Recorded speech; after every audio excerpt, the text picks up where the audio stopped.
Ashoka university के professor के research paper को लेकर राजनीतिक घमासान मच गया है।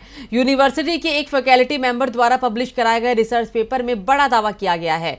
कहा गया है कि 2019 का लोकसभा चुनाव बीजेपी ने गड़बड़ी कर जीता है।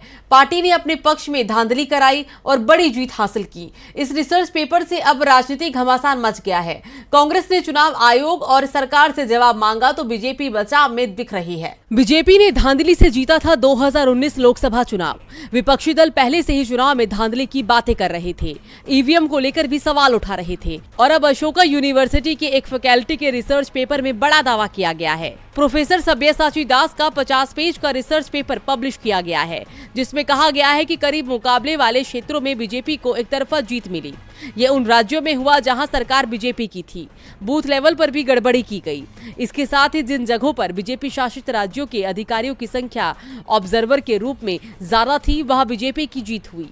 इस रिसर्च पेपर का शीर्षक democratic backsliding in the world's largest democracy है। इसमें 2019 के चुनाव को लेकर तर्क दिए गए हैं कि किस तरह से चुनाव में धांधली की गई। प्रोफेसर दास के इस खुलासे से सियासत तेज हो गई है। कांग्रेस सांसद शशि थरूर ने ट्वीट कर बीजेपी और मोदी सरकार को अपने निशाने पर ले लिया।